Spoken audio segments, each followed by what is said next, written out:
Some people have described it to me as like one of South Africa's best kept secrets. It's not that much of a secret given how close to capacity we are.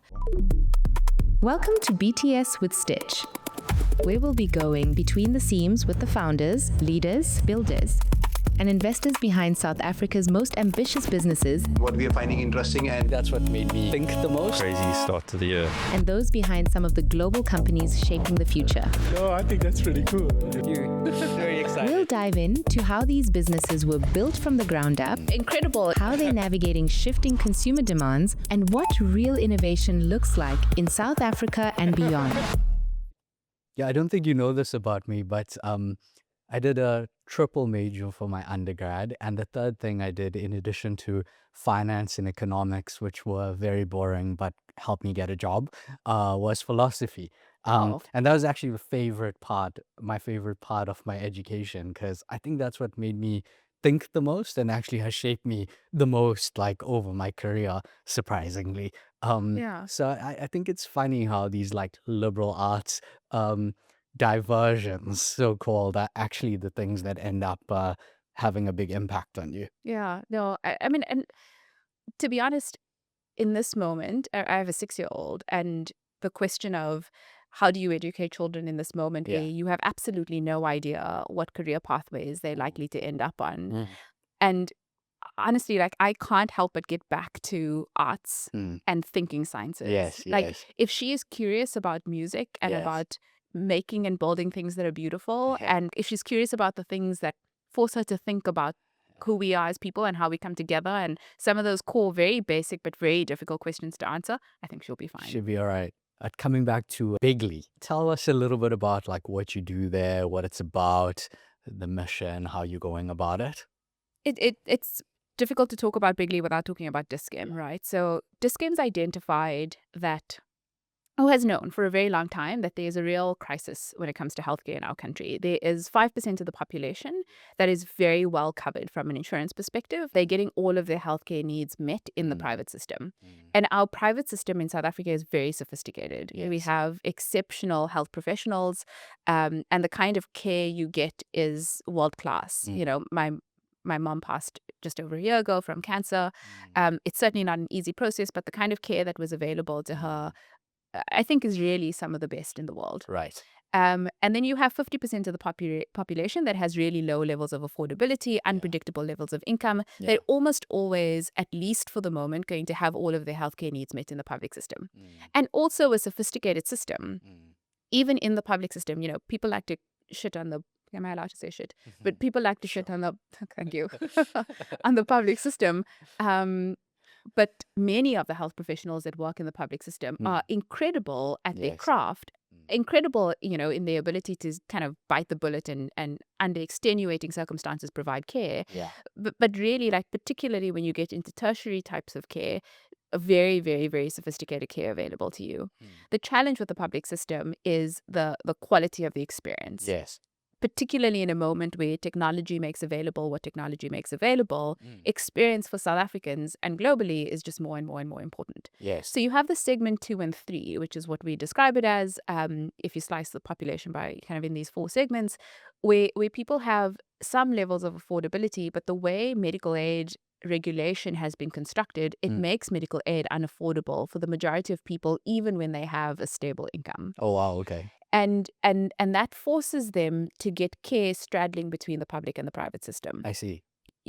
As a mom, you may go and give birth in the public system, Yes. a difficult experience, but you do that because when you're giving birth to a child, you typically don't know what the risk of needing a C-section is. Yes. And if you're doing that in the private system, they need you to pay 30,000 Rand up front, and you never know what the bill is going to be. In the public Yes. system, you have some sense of what the cost is likely to be, even in an emergent situation where something very terrible happens. But you go into the private system to a GP maybe if your kid gets sick.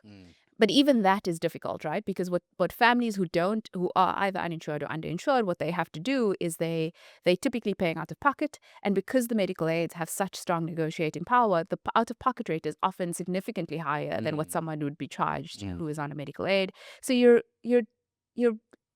just pressing down on people who already have low levels of affordability. Yeah. So what Dis-Chem's done is Dis-Chem's gone, okay, the government's not going to be able to solve this problem, not with the many competing priorities. Yeah. Health techs, with all good intentions, are also not going to be able to solve the problem because they Yeah. don't have the investment envelope to be able to tackle this problem. Yeah. Diskim is uniquely positioned. We have scale. We're a 40-year-old organization. We understand healthcare. Pharmacists play an incredibly important role. People trust you. You're embedded in the community. Yeah. So we already have a 300 node network. We already have these clinics in our stores. Yes. And that's a little bit the Diskim story now to get after Is that that very long but preamble. just on that one, is Yes. that a feature that's used a lot? Those The clinics? kind of clinics in the stores? Yeah, the clinics at the moment are at like 70% capacity. Yeah. They are. Some people have described it to me as like one of South Africa's best kept secrets. It's not that much of a secret given how at capacity or close to capacity we are. But they're actually an incredible model, and it's part of what sets us up to be able to deliver care at a rate that is affordable for that segment 2 and 3. It's a completely nurse-led model, and nurses are incredible. They hold an enormous amount of knowledge when it comes to treating patients, and particularly in a primary healthcare setting. Yeah. But the nurse-led model is far more affordable than a doctor-led model. Yes. And it can cover so much ground. So what we have in our clinics is the ability to then call in a doctor, Yes. particularly in a moment where you need the doctor to write a script that is not within scope for the nurse. What happens in the system is the nurse does all of the ramping up of the doctor. Okay. So where a doctor or a GP would typically spend like 20 minutes with you, the Right. doctor was in the room for 5 minutes. Yeah. And no less effective than the doctor who would spend 20, 30 minutes with you. Right. Because the nurse has done all the ramping up of that doctor. The doctor comes in, she does specifically what needs to be done with the patient, writes the script, and gets out of there. And then it's super cost effective. It's incredibly cost effective, and it's part of what helps us manage the cost of the benefit stack in the insurance product down. So there's There an are insurance used. product as well. There is an insurance product. You don't need that specific insurance product to be able to use our system. But there is an insurance product, and part of what we're doing is we're being very innovative in how we're building those insurance products. Yeah. Medical aids need a PMB. Yes. You don't need a PMB to have an insurance product to de-risk your health. So we're playing in the other regulations to build health-related products to be able to manage down the cost of that insurance product and then control the network to be able to deliver the care. Okay. That makes sense. Yeah. So it's a very deep and broad portfolio. On the Diskim side, yes. I mean, the thing that helps in what it is we're trying to do is we're trying to solve a very specific problem. Yeah. And we're doing it on the back of a very well-established business. Now, the work of pulling it together is hard. Yes. Right? Even within the retail business, we ran in a very siloed way. Pharmacy ran very, very separate from front shop. Yes. Even within front shop, beauty, health, and FMCG would typically run quite independently of each other. Right. And the ability to solve this problem requires an integration across all of these things. And it is challenging for businesses and particularly business units to do that integration. You need something else to do it. Now, sometimes the CIO's function does it. Yeah. In our case, there are just so many assets that need that integration to come together, given how regulated the business is, and that like real customer centricity, because there's a way to integrate that is from a tech point of view. The more important, more impactful way to do it is from a customer point of view, and that's a little bit the establishment of my team is to hold the mantle on fixing the assets that are necessary for this integration, but to do it in a very, very kind of customer product-led way. And you're doing it like customer journey by customer journey? Like, what's your approach? It's a little bit of a mix. So the things that sit in my team, we hold the channels, so everything digital. Yes. And up to kind of digital as its evolution in the stores. We hold data and analytics. There's a team that focuses on, we scooped up the parts of marketing that require real customer centricity or technology. And then we hold a function that is really about enterprise modernization, because part of what became apparent in kind of the conversations Roy and I had was the solving for the customer is going to hit a ceiling if we don't modernize how the organization operates. Yes. So there's a team that focuses on modernization of kind of finance, HR, the stores, etc. Yeah. And I mean, it's how we got to talking to Stitch, right? Yeah. It's because we realized that there's a real modernization and integration on the payment side Yeah. that is going to start to become more and more and more important. So so that's kind of the scope of the team. Yeah. So there are two things that are happening simultaneously. Yeah. On all of these things, there's real foundational things that need to be built. So on Yeah. data and analytics, for example, sure, you can drive all the innovation you want, but at some point you're going to hit the architectural decisions that were historically made Yes. that don't lend themselves to the innovation that you're trying to drive. Yes. So on near everything, there's real kind of foundational work that's happening. And at the same time, what the team is doing is trying to drive innovation. So in some areas, it's journey by journey, particularly in kind of the CRM MarTech space. Yes. In other areas, it's platform by platform. Yes. So in digital, it was kind of tackling the app. So we're grabbing the beast from kind of multiple areas. And Yes. it's hard Yeah. because, in the rebuild of the app, for example, we're hitting real architectural challenges. Yeah. Very deep in the guts of the stack. Yeah. But it's the fastest way to drive impact. It's certainly the most stressful way, but it's the fastest way, I think, that the team's going to evolve in the direction of what it is we're trying to solve. Even though the whole organization is aligned around this kind of, transformation, digitization, customer centricity that you're describing, it must still be difficult to build this new innovation on top of the existing organization. What are some of the challenges around that, and how have you been handling them? Probably the thing I worry about the most, because Dis-Chem as an organization has existed for 40 years. Yes. It is an incredibly successful organization. There is a lot that exists in the business that has been done very well. Yeah. I think there is an understanding across the business that to drive this next frontier almost, that there are some things that are going to need to be done very, very well. Now, what's very helpful is that no one in the system has been hesitant to talk about the pain they experience in delivering what it is they need to deliver. Yeah. I think everyone across the business, certainly when I came in, were very vocal about the ways in which they wish they could do their jobs in an easier way. They all certainly want to be able to deliver healthcare to the customer or to the patient in the best possible way. So what's very helpful is that there is agreement on the fact that we can be doing things better.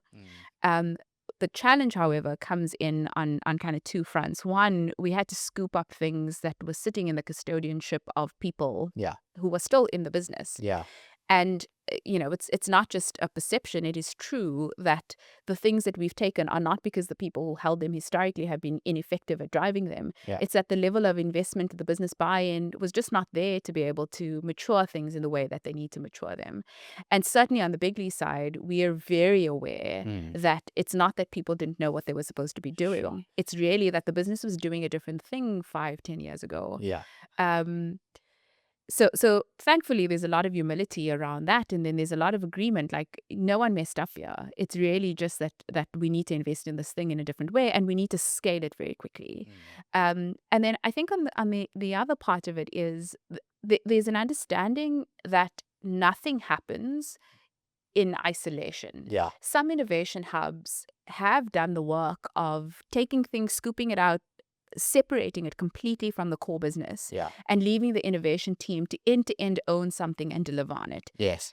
We have not made that choice. We've made a very different choice, which is everything that sits within our team requires deep collaboration with the Dis-Chem mothership. Yeah. Now, that certainly makes for a painful experience sometimes. What it does is it forces right up front in the kind of core design of the team an inbuilt redundancy. Makes sense. This team doesn't need to exist forever. This team needs to exist to fix things up very quickly. And then the assets that we hold gets handed back to the business in its appropriate place. Yes. I certainly have no intention to hold these things forever. And between the CEO and I, we've been very clear that these things are being held here for a very, very, very specific reason, and then gets handed back to the business. Now, the appropriate time, we'll figure out what that is. But it's certainly nothing longer than kind of the next 3 to 5 years. And then this team slivers down to a very small innovation-focused team.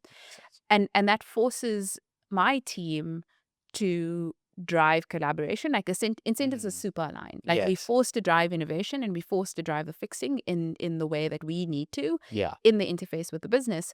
And the business in some ways is forced to drive it along because ultimately this gets handed back to them. I mean, I think it's not easy. Yeah. There certainly is a lot of conflict. Might just be me. But the interface does lend itself to some level of conflict. Yeah. But it's a really helpful level of conflict. Yeah. I think in some ways, I think Roy made the decision to establish the innovation hub for that conflict. Yes. Because without it, things wouldn't move as robustly and as fast. So it's a healthy, useful level of conflict. I think the other thing is between both Diskim and in the way we've been doing the hiring within my team, and this may be, certainly amongst tech people, a thing that may not be as relevant, but certainly is very relevant for me, is it's a batch of smart, capable, talented people who are very nice. Yes. Like it's been a deliberate thing for me that we hire people who are a pleasure to interface with. And even in moments of high stress, high intensity, and a lot of conflict, for the most part, it's a batch of people who have a level of maturity to rise above on both sides, and that I find to be lubricant in a very fast moving thing. I fully agree with that purposeful friction in the system to drive something new and keep it a little bit separate, but still kind of connected. We did a small version of that at Stitch. I mean, Stitch has been only going for 5 years, so there's not that much legacy or anything like that. But, we decided to go after a new customer segment, which was SME, after focusing on the enterprise, large enterprises like Discam for like the previous 4 years to that. And in thinking about that, we had the decision, like, should we just start this as a new product line or a new channel, to focus on SME? Should we build a new business to focus on SME? For me, ultimately, it came down to, is the customer the same? And is what you're going to offer them the same? And I think the answer to that was no, because what we need to offer to an organization like a Discam is very different than to like a Shopify store, You need something much more self-serve, something much more simple, much more digitally first versus, teams that are going to go embed themselves in an organization, do like some very complex system and process design, and then run extended projects for like 12 to 24 months to fully digitally transform an organization's payments. And these are like two fundamentally different things. So we started this separate team. We called it the Express team. Their goal and mission was, hey, just do SME and build the best possible product for SME. Use Stitch as the platform, but you're our customer. You're not part of our team. And that created an interesting dynamic between people, because it was like, okay, you had these people who were your colleagues before, but now they're your customers and you have to treat them as customers. That took some adjusting. And there was some, some resistance to say like, oh, but we can just do this. Why are we starting this separate, team and stuff like that? And I would say it worked out really, really well. So, that friction, because now they were the customer to Stitch, the enterprise platform, actually improved the product a lot, because then they like internalized the pain of like all the things our customers were facing when they were trying to integrate us. So it was like dog fooding on a different level, They had that incentive to surface all of these issues, whereas like people who are working on it every day, maybe like, it's a bit of like a boiling frog, you like forget about what the problems are and stuff. So that really helped us improve. And yeah, I would say that's like a microcosm a bit of what you're describing. Obviously what you're doing is infinitely more complex given the size of the organization, the size of the problem, but fully can identify with the approach. How did it play out? Like, was it like real conflict between the teams? No, I wouldn't say it went ever into like real conflict. I would say there's always been some friction about like, why does this need to be separate? We want to be a little bit more involved, etc. Okay. And we kept it like successfully separate. Wait, so your problem was FOMO? Yeah, FOMO. Okay. So much FOMO. Okay. So much FOMO. Yeah. And then, so we did that for like 2 years, and then the business grew. And it's like 20% of what we do now from zero. And then we were like, okay, this has served its purpose, like Okay. you were saying, which Yeah. is like, this doesn't need to be a separate thing anymore. It's built now, right? It's done. Yeah. It's never fully done, but, it's mostly done. And now it can go back into, kind of the overall org. And, that's something we did towards the end of last year, which was to reintegrate it. And so now it lives in its functions in the original Stitch organization, but it got incubated and built by like this SWAT team that then could, somewhat dissipate after that. Very cool. So that's how it played out. I spent some time, not enough time, but I spent some time in the stores. Yeah. I have such deep respect for our colleagues that work in the retail, like on the coalface. Yeah. And I now spend a lot of time on the coalface. I think it's such an important thing for me because what I find in those interfaces right in the retail store is just how rich people's understanding is of customer centricity in a Yeah. way that no degree teaches you. Yes. I also get into my car on a regular basis and deliver packages. Yes.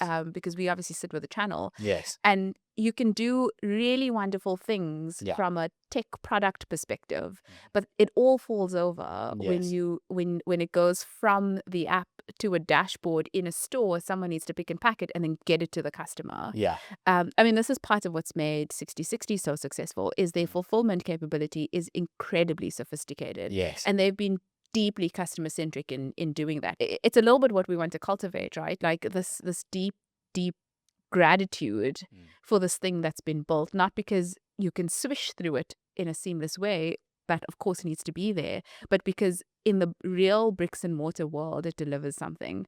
So I find for us, the more the team actually delivers it, because there's one thing in being a customer, it's another thing in like being deeply embedded in the system end to end to be able to do it. Do you guys do other dog fooding things? So many things.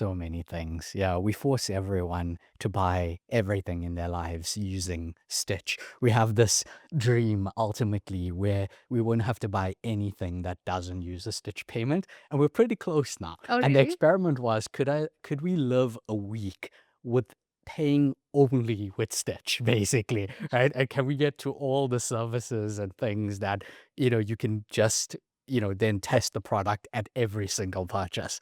And I think we're getting closer and closer now. And moving to SME helped a lot with that because it broadened Of the course. merchant portfolio and gave us access to a lot of different things. But it's a core element to how we build products and how we've built the company. So it's very, very important for us. Wait, I have one more question on Yeah. this. How do you ensure that the set of things that the team themselves find make their way into a backlog? Yeah, it's so crude, but it's effective. Basically, every time we launch a new thing or we want some testing to happen, is we have this Slack channel which has everyone in it in the company. It's our town hall channel where we make all big announcements. Someone just say, hey, like here's a link, test this thing. Here's what I need from you. Here's a spreadsheet. Put what you experience in the spreadsheet. So like within a day, you've got like 200 test users basically have tested this thing, and found all of the issues. And, the people we hire are good at this. So, they're discerning and they know what a good experience looks like. So they find all the problems, right? And then, we check, like, did everyone do it? And if everyone didn't do it, then, we will tag them and be like, oh, you haven't done it, and then people do it. And then, So your business is built on FOMO and shame. yes, Is what I have now learned. equal parts. Yeah. And then they will have this now repository of all this testing, and they take that and fix it, right? And then put it out there again and be like, oh, well, we fixed it, try it again, type of thing. That's the kind of iteration we go through like pretty often and quickly. It's a big part of like launching new products and features for us. I find sometimes my value add in conversations, it's actually something I learned from working with you, is sometimes you think the problem solving needs to be this like very sophisticated thing. But Yeah. often there's actually like a very simple, Yeah. almost bricks and mortar, like Windows 95 could have done this solve Yeah. to drive like massive uplift in productivity, in delivery, in even product. Yeah. Thank you. That's something we try to act out as much as possible, which is like find the simplest solutions. And, those are often the most effective. But coming back to what you're doing, it's obviously a very regulated space. Like we also operate in a regulated space with payments, but I think healthcare is like so much higher risk and, the consequences can be so dire one way or the other. How do you guys kind of balance moving quickly, innovating with, staying on the right side of that and, not compromising the safety and, the compliance aspect of it? Yeah, I mean, we're so regulated in that they're like multiple regulators Yeah. that have an impact on Sure. us. Yeah. Kind of pharmacy, the kind of clinical stuff, the Yeah. insurance stuff, of course. Yeah. It's actually like the answer to this is so simple for me. It's about solving for the customer. Okay. Because regulation, particularly in the pharmacy space, Yeah. and I might get into trouble for saying this, but it's actually like pretty outdated. Okay. The kinds of things that were being solved for in pharmacy regulation were written like in the 70s. And they were real for the time. It just hasn't evolved. I mean, there's a thing that we're sitting with at the moment, right? Like if you think about the loyalty program that we've built, we launched the program in October last year.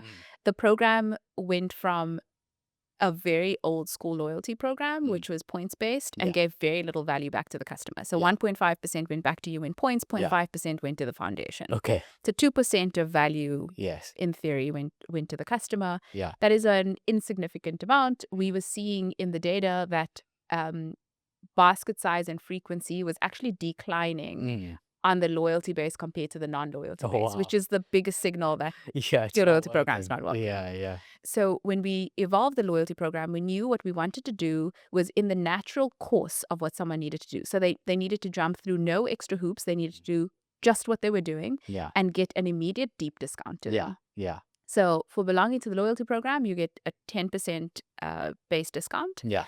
on a basket of goods that has like 10,000 products in it. So wow. a very significant chunk of our store. Yeah. And then that discount increases by 5% if you belong to the Capitec loyalty program and you pay with the Capitec card. Yes. And it increases by another 5% if you have touched the pharmacy. Okay. Right? So if you've spent if you've done anything in the pharmacy environment, you get an extra 5%. Not on the pharmacy things, on the same basket of front shop goods. I see. There is a very important principle in the regulation around not incentivizing purchases of pharmacy. I see. There's a lot of wisdom in that. We do not want to over-medicate people. We do not want people to buy things that they don't need. But we want, when they come to a certain environment, to be rewarded for doing that thing in that environment. Yes. Right? So if you come to Dis-Chem, we are grateful that you are loyal to Dis-Chem. And particularly if you're someone who's coming to the pharmacy every month, we are really glad that you're choosing us to do that. There are many reasons to do it. Our assortment is fantastic. Our pricing is really good, etc., etc., etc. But we want you to feel the reward for being loyal to our brand. So we will never incentivize you coming to the pharmacy, but as gratitude for loyalty, which is what loyalty programs are all about, we give you a deeper discount in the front shop. Now, the regulation may argue that that's incentivizing pharmacy. It's not. It comes back for me always to, are we solving for the customer? Are we doing the right thing by the customer? And are we driving the right behavior for the customer? So if a customer in our environment, given that we're building a health ecosystem, for as long as that customer is making a decision about being healthy and are driving healthy behaviors and they're doing it in our environment, it is incumbent on us to reward them for doing that. I don't worry about keeping customers safe. I don't worry about, particularly in the health space, whether we're making the right decisions. A lot of what we do is inject the right people to help make the right decisions. To also, similar to the thing we were talking about a little bit earlier, create the right levels of tension. Like building cross-functional teams, for me, is one of the biggest de-risking things that we've done in the way we've established the team. So any product that is built is typically built with, of course, people who hold expertise to be able to hold products. So the product people, the engineers, the designers, and then we inject SMEs. So we have doctors in the team, we have nurses in the team, we have pharmacists in the team. Most often people who hold some kind of dual skill set. But that level of tension and the level of debate that then erupts because you have these people with very different points of view forces the thing that ultimately pops out and interfaces with the customer to be exactly the thing in the safest way that solves the customer's problem. Okay, and how do you make sure the medical professional's voice is not lost in these tech-centric teams? I find medical professionals to back themselves most often. Okay, they choose the right people. Yeah, there is a little bit of hiring the right people. And then I think there is also just the arbitrating of points of view Yeah. that is important when you're in the leadership team, right? So I think, I certainly have a job. The rest of my leadership team has a job. The rest of the Discam leadership team has a job to ensure that when we come into the room, we're well equipped to be able to arbitrate. Yeah. And where there are very mutually exclusive points of view, that we have enough of a point of view to be able to calibrate and prioritize the right voices. And it's always a trade-off, but there's certain things that you have to be uncompromising about. And the way you lean typically helps guide the team as to the directions they need to lean. What also helps a lot is that a lot of the Discam leadership, even though there are some challenges with people having been in the system for too long, and that's part of why this kind of new team is important. The truth is that a lot of the people who are in the leadership team have been there for very long, and there's real benefit to that having been the case. Sure. So Roy's been in the Discam group for 15, 16 years. Yes. Initially as the CFO and recently as the CEO. And he's been thinking about this problem for a very long time, and he has been thinking about it in the system. Yeah. So, having walked the journey for 16 years, often in moments where I'm stuck, I have people like him, and people who lead, like my colleague who runs the clinic business has been in the Discam system for, almost 2 decades. The same as I have 2 colleagues who run the pharmacy business. I've also been in the system for a very long time. So I play the role in being a new dissenting voice that helps look at things through a different lens. They all do that for themselves as well. Yes. Because they're constantly on a mission to improve things. Yes. But they then also have 20 years of having solved these problems and knowing what some of the pitfalls are likely to be. So I've said for a long time that I think I would struggle doing what you've done, which is kind of the real entrepreneurial journey. This entrepreneurship is far safer for me, and it's safer for me in that I have colleagues who can point out where we're likely to step in mud. Yeah, gotcha. I mean, I think that's like such a valuable part of building products, which is combining that, okay, how can we do this differently with deep knowledge of the domain? The answers for innovation always lie somewhere in the middle of those two things. Yeah. Because you don't want to build stuff that's like great conceptually, but totally disconnected from the realities and practicalities of a domain. And at the same time, you don't want to get stuck in dogma and, not being able to look at things from first principles. Yeah. Very seldomly Yeah. is it one or the other. Yeah. I mean, we're about to we're in the middle of building our store of the future. So we've taken a hard step back and we've gone, I mean, we call it store of the future, but it's really kind of health center of the future. Okay. With a strong retail edge. So what does that look like? So the kind of health services and the retail offering is very similar to what you will have experienced in a Discount. You will definitely be able to get your protein powder. But it's how do you build a health centric experience that delivers on a better health starts your promise. Yes. That uses kind of digital as the nervous system of the store, that helps guide the customer in an integrated way through the entirety of the offering. You can't get that right now, right? So of course pharmacy, of course clinic, but cover, because our insurance product is the starting point of the strategy. And then a retail offering that is very focused. You can walk into a Discam and get a little bit of everything. Yes. And a little bit of everything doesn't deliver on the better health starts here promise. So how do we balance kind of the commercial centricity of what selling something allows with the kind of offering that is what makes most sense to drive a better health starts here mission? For me, the 2 players that have done this really well and really have been driving consumers has really been kind of Capitec and ShopRite, right? Like the ability to have driven the ability for a South African to do things in a digital interface was at some point like possibly a little bit risky, because the digital appetite wasn't there quite obviously in your face in the way that it is now. But it was a little bit solving a real customer problem. And you get adoption not because you've driven a marketing campaign that allows you to drive adoption. They've gotten adoption because they've solved real problems. What do you see as like the core technology components needed to like have a store of the future or health center of the future experience like you mentioned? What are those kind of key pieces that need to be in place for you? Yeah, something like the store is a microcosm of the entirety of the business. Yeah.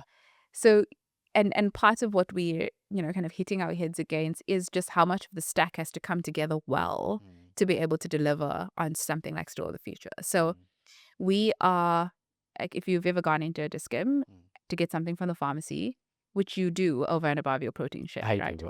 I've done that. Yes. So you'll have seen that the pharmacist is looking at a very MS-DOS-y looking screen. Yes. And that is the case because Asking me for my phone number every time I come and the address, even though I gave it last time. Okay, Junaid, we are on it. We are working on it. This is why you exist. Yes. Yeah. Well, this piece of work actually started before I existed. But pharmacy software is actually like an incredibly difficult thing to build. Yeah. It is probably one of the most complex types of software to build, Okay. second to like core banking. Yes.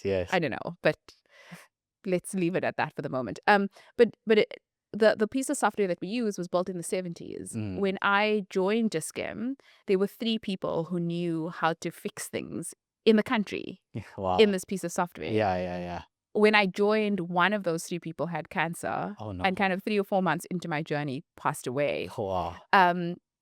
And thankfully, it's been a long time where we've understood that this is a risk long before I joined the business, long before Bigley was established.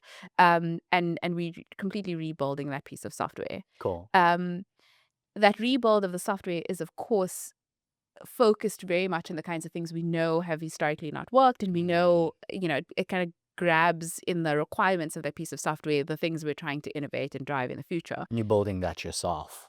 We're building it ourselves with a vendor that's kind of driving the engineering delivery, but the building of that software now sits in the Bigley team because we're doing all the development for Discim. But it started way before I joined. Now, what's interesting is that software is only ready kind of Q1 next year. Okay. But Store of the Future is going to happen now. Okay.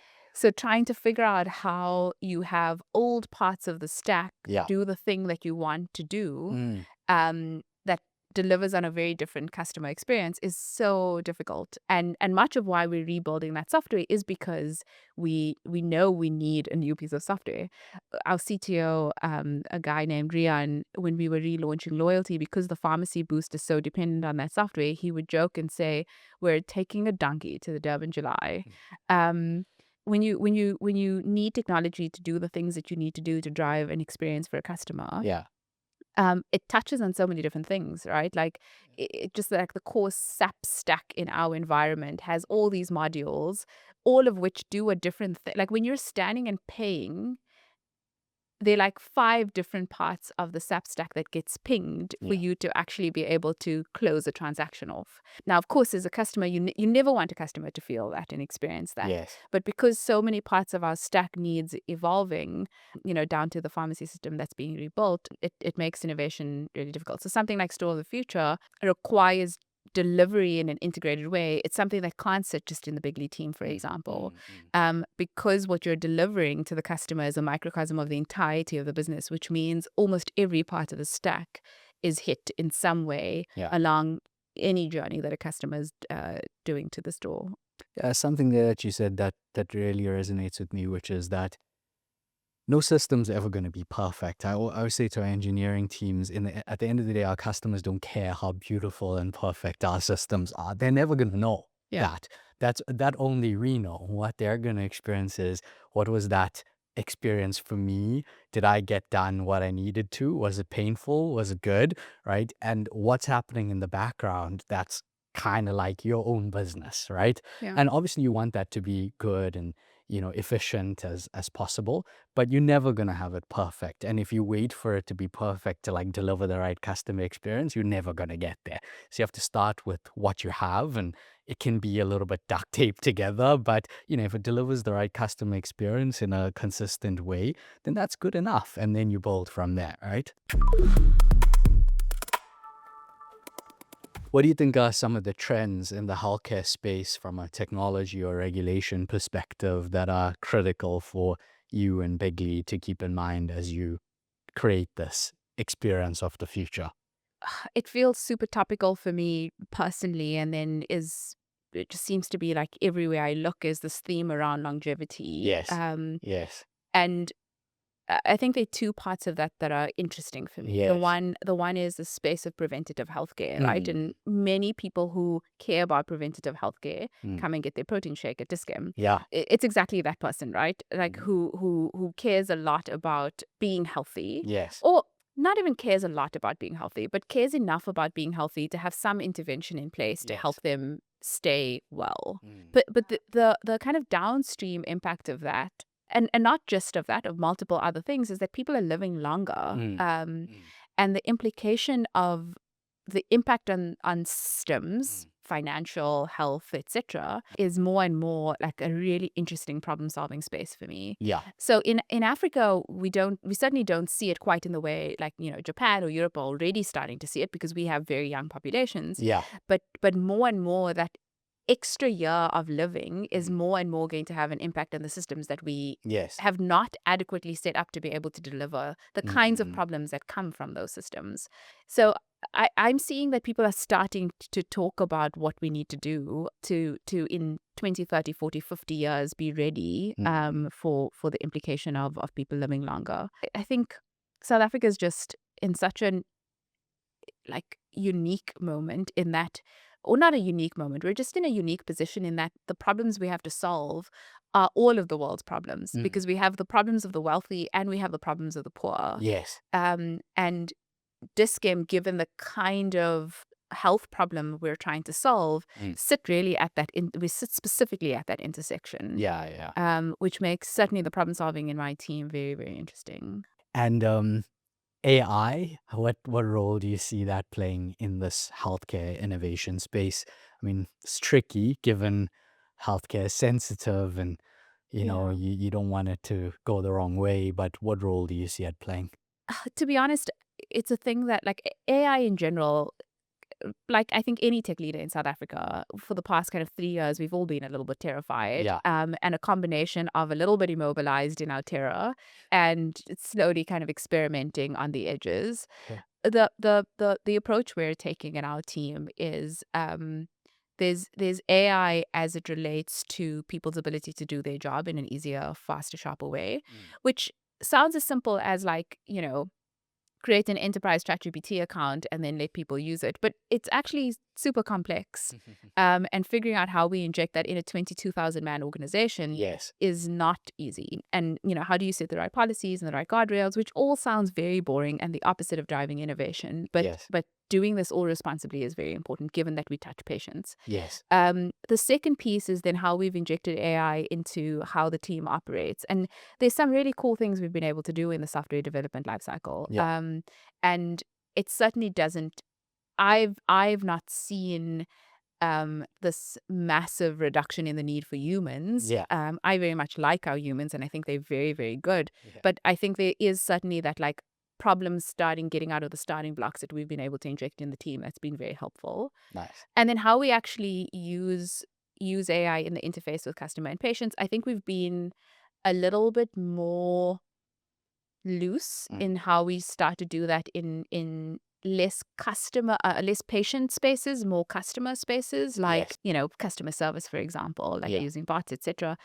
Yeah, that has been a little bit safer space to experiment. Exactly how we inject it in the interface with the customer, we're starting to play with. Certainly, some of the stuff that we're doing on the digital channels, in WhatsApp, on the app, etc. But we've had bigger fish to fry, to be very honest. Like some of the basics around driving digital experiences, we've needed to fix first. Sure. An integrated front shop pharmacy shop. Yes. Sounds like a very simple thing, but because it's so simple, in our system is very complex, but the customer expects it. So we've tried to bag those things before we've gone, how do we get an AI doctor to? But it's things we're gonna have to very quickly start to answer. I don't know, maybe I'm the only one, but I continue to be a little bit nervous about AI and what it means. And there's this like dual thing of being very scared we're being left behind, and then also very scared that we're going to do it quickly and do real damage. So yeah, I don't know. Like in 5 years' time, ask me this question again, and maybe we will have stuffed it up. But yeah, that's a little bit where we're at on the AI thing. And then to close off, if someone wanted to do what you're doing, what would you say is the right path for that? Especially given like this new, paradigm that we're living under where AI can presumably do everything. All right. So what do you think is the path and what people should be focused on? I feel like I've had a path that makes no sense. Yeah. And making the recommendation to anyone to follow this path Yeah. could very well have them at risk of complete unemployment. I'll tell them what not to do then. Yeah, okay, maybe. I think my career path has been a combination of real luck. Like I've just ended up in the right places, unbeknownst to my decision-making matrix. Yeah. Like I really just ended up very, very lucky. Yeah. What I think I did do well is I was very experimental. And I was, again, like afforded the opportunity to be experimental because I had the cushioning of being able to go back to McKinsey if anything didn't quite work out. Yeah. So I experimented with like there were core things that I believed about myself. Like I believed I was a public and social sector person. Like I felt like this was the only way to solve real problems. Yes. And then I went and did it and I hated it. And I quickly came to understand that solving problems is really important to me. Yeah. Solving problems that have a social justice tinge is really important to me.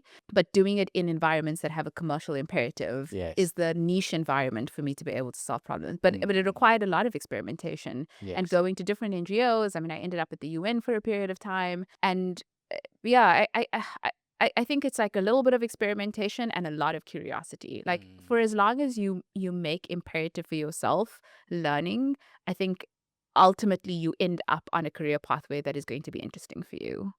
Yeah. So I think so often it's like that. There's never a grand plan to these things. Yeah. I think this is like a conversation that we could keep going all day, but really grateful to have had you on. And feels like being in the team room. yeah, fascinating to hear what you guys are up to. I think this intersection of healthcare and technology and how retail is changing is such an exciting space, and really rooting for you guys to get it right, and really looking forward to what you guys do there.